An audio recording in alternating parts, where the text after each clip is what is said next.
Before we look at the bad news from IEBC, let me start by saying this. Sometimes last year, immediately after the impeachment of Rigathi Gachagua, it was almost a done deal that Rigathi Gachagua was not eligible for any elective post in 2027.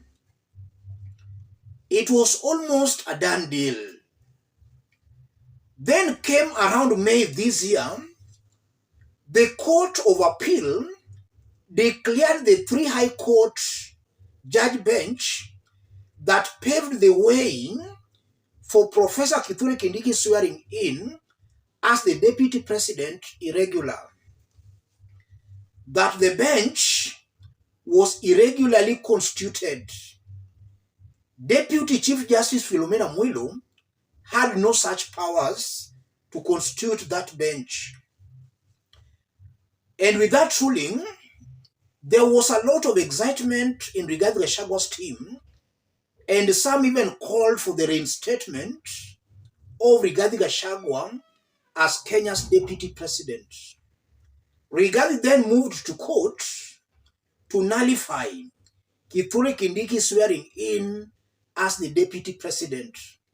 And that meant Rigathi was to be reinstated as the Deputy President.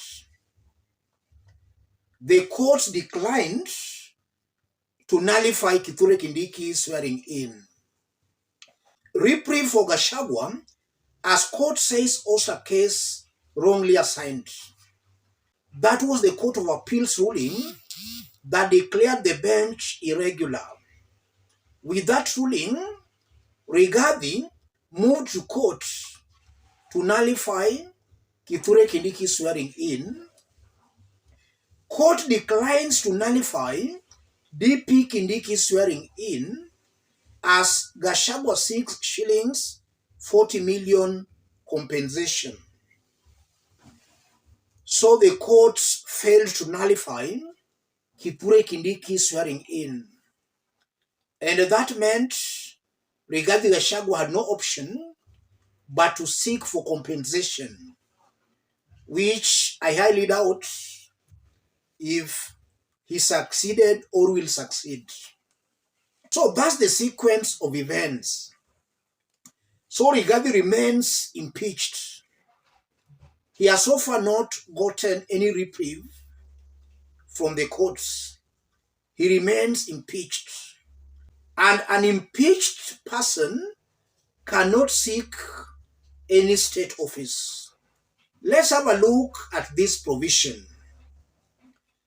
IEBC, if you go through IEBC website, there is this interesting provision.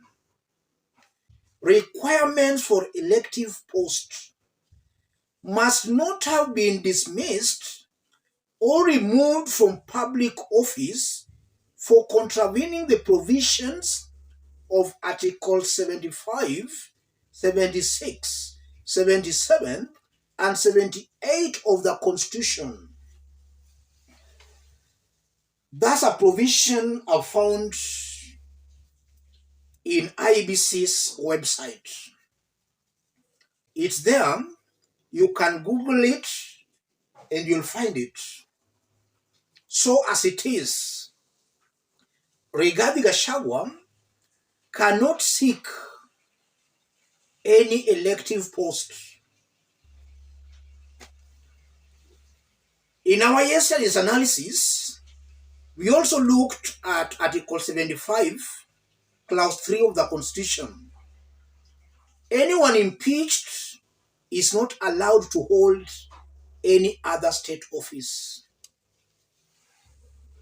So Rigathi, come 2027, will not be allowed to contest.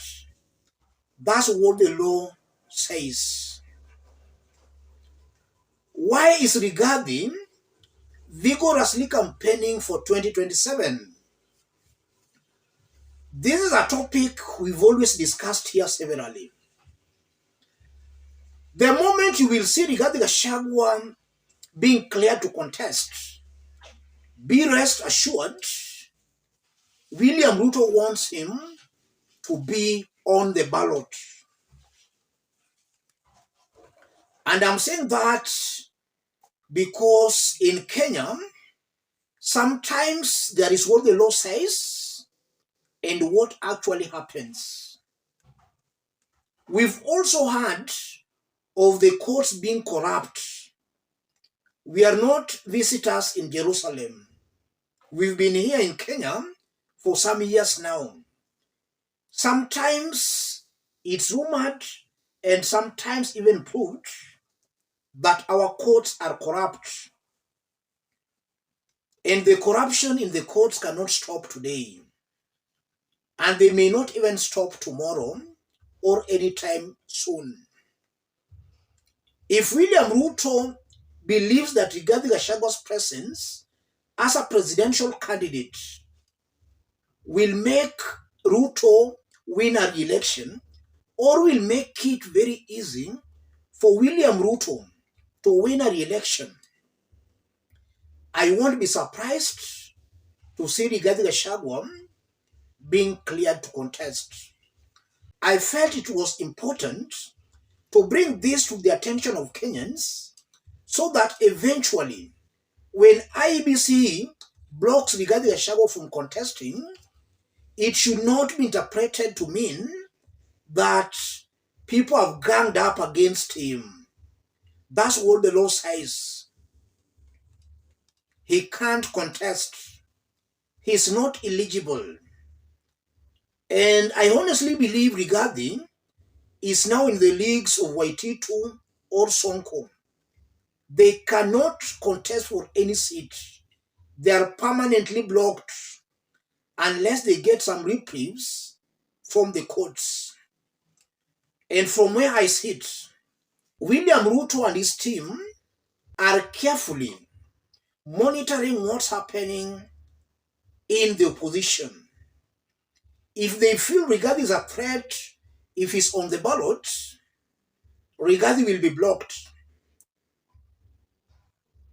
If they feel Rigathi is not a threat and can help Ruto win a re-election, Rigathi might be on the ballot.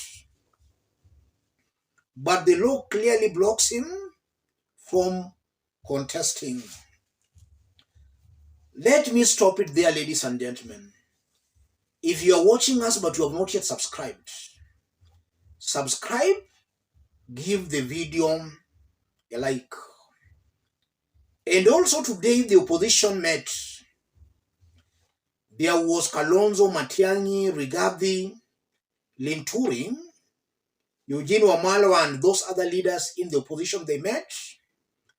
That's going to form the basis of our next analysis. We are going to dig deeper into that for Kenyans to see in clear terms the games being played behind the scenes. Let's meet in that analysis. Thank you. God bless you. God bless Kenya. He has a mouth. He can answer whether he met Al-Shabaab or he did not meet Al-Shabaab. Kipchumba Murkomen is not a spokesman for William Ruto. Just the way he answered. He answered. Kipchumba Murkomen was answering me. You alleged that, and now we would just want to understand from you. I have put the allegation. You have put the allegation. I have put the allegation. So would you want to provide that with facts? When and where did the President of the Republic meet Al-Shabaab leaders? I am saying William Ruto can answer that. Did he meet them or he did not meet them? Are you saying him? The onus is on him. No, the onus is on you. He who alleges must prove. He's the one to ask me to prove, not you. Or you are not his advocate, are you? I'm a Kenyan. I know. When you make an allegation, do you not expect... But why did he answer the one in China? No. When you make an allegation, do you want nobody to hold you account for what you allege? Let me tell you, Yvonne. And this is why we're asking you here now. Let me tell you, Yvonne.